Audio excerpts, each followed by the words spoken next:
നമസ്കാരം. മലയാളി വാർത്തയിലേക്ക് സ്വാഗതം. BRCയിലെ സ്പെഷ്യലിസ്റ്റ് അധ്യാപകമാർ ഉൾപ്പെട്ട MDMA കേസിൽ ഞെട്ടിപ്പിക്കുന്ന വിവരങ്ങൾ ഓരോന്നായി പുറത്തുവരികയാണ്. MDMA ഉപയോഗിച്ച് തുടങ്ങിയതാണ് ഇവർ മണി മ്യൂളിൽ കാരണമായത്. ആഡംബര ജീവിതം നയിക്കാൻ കൂടിയാണ് ഇവർ ലഹരി മാഫിയയ്ക്ക് കൈകൊടുത്തത്.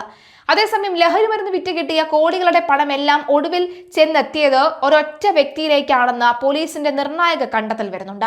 വയനാട് സ്വദേശിയായ ഈ യുവാവാണ് MDMAയുടെ പ്രധാന മൊത്ത വിതരണക്കാരനെന്നും ഇയാളുടെ കൂറ്റൻ ശൃംഖലയിലെ ചില എളിയ കണ്ണികൾ മാത്രമാണ് ഇപ്പോൾ പിടിയിലായ അധ്യാപികമാരടക്കമുള്ള പ്രതികളെന്നുമാണ് പോലീസിന്റെ നിഗമനം. ലഹരി ഇടപാടിന്റെ പ്രധാന സൂത്രധാരൻ കേരളം വിട്ടതായാണ് വിവരം. ഇയാൾക്കായി സംസ്ഥാനത്തിന് പുറത്തേക്ക് അന്വേഷണം ഊർജിതമാക്കിയിട്ടുണ്ട്. കേസിൽ അറസ്റ്റിലായ ഇരിട്ടി കൂട്ടുപുഴ സ്വദേശി ജിജിൻ കുര്യാക്കോസ് MDMA വിൽപ്പനയിലൂടെ കിട്ടിയ പണമെല്ലാം അയച്ചത് ഇയാൾ നിർദ്ദേശിച്ച പ്രത്യേക അക്കൗണ്ടുകളിലേക്കാണ്. QR കോഡുകൾ വഴി പണം കൈമാറാനായിരുന്നു പ്രധാന നിർദ്ദേശം.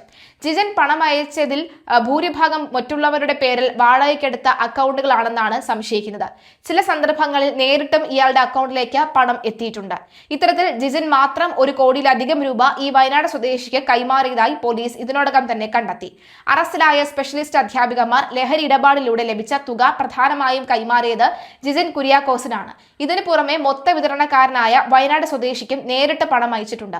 ഇവർ തമ്മിൽ അടുത്ത ബന്ധമുണ്ടെന്നതിന് വ്യക്തമായ തെളിവുകൾ പോലീസിന് ലഭിച്ചിട്ടുണ്ട്. കേസിലെ പ്രതികളായ കാവ്യയുടെയും കീർത്തനയുടെയും അക്കൗണ്ടുകളിലേക്ക് 6 മാസത്തിനിടെ ലക്ഷക്കണക്കിന് രൂപയാണ് ഒഴുകിയെത്തിയത്.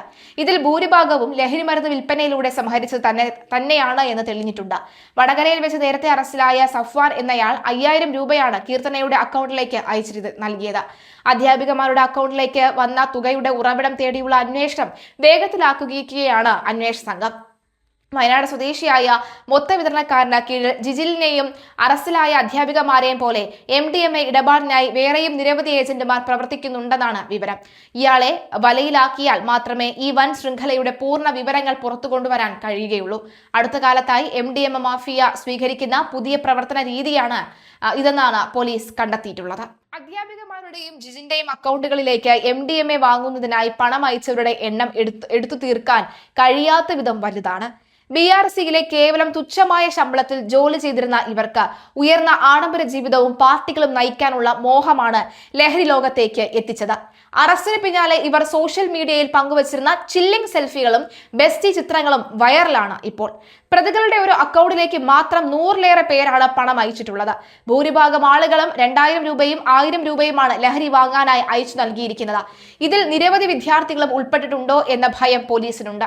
അതിനിടെ വടകര MDMA കേസിൽ അറസ്റ്റിലായ BRC അധ്യാപികമാർ ഉൾപ്പെടെയുള്ളവർ വഴിവിട്ട രീതിയിൽ സ്വത്ത് സമ്പാദിച്ചിട്ടുണ്ടെങ്കിൽ അത് ഈ NDPS ആക്ട് പ്രകാരം കണ്ടുകെട്ടുമെന്ന് Kannur range DIG KR Karthik അറിയിച്ചു.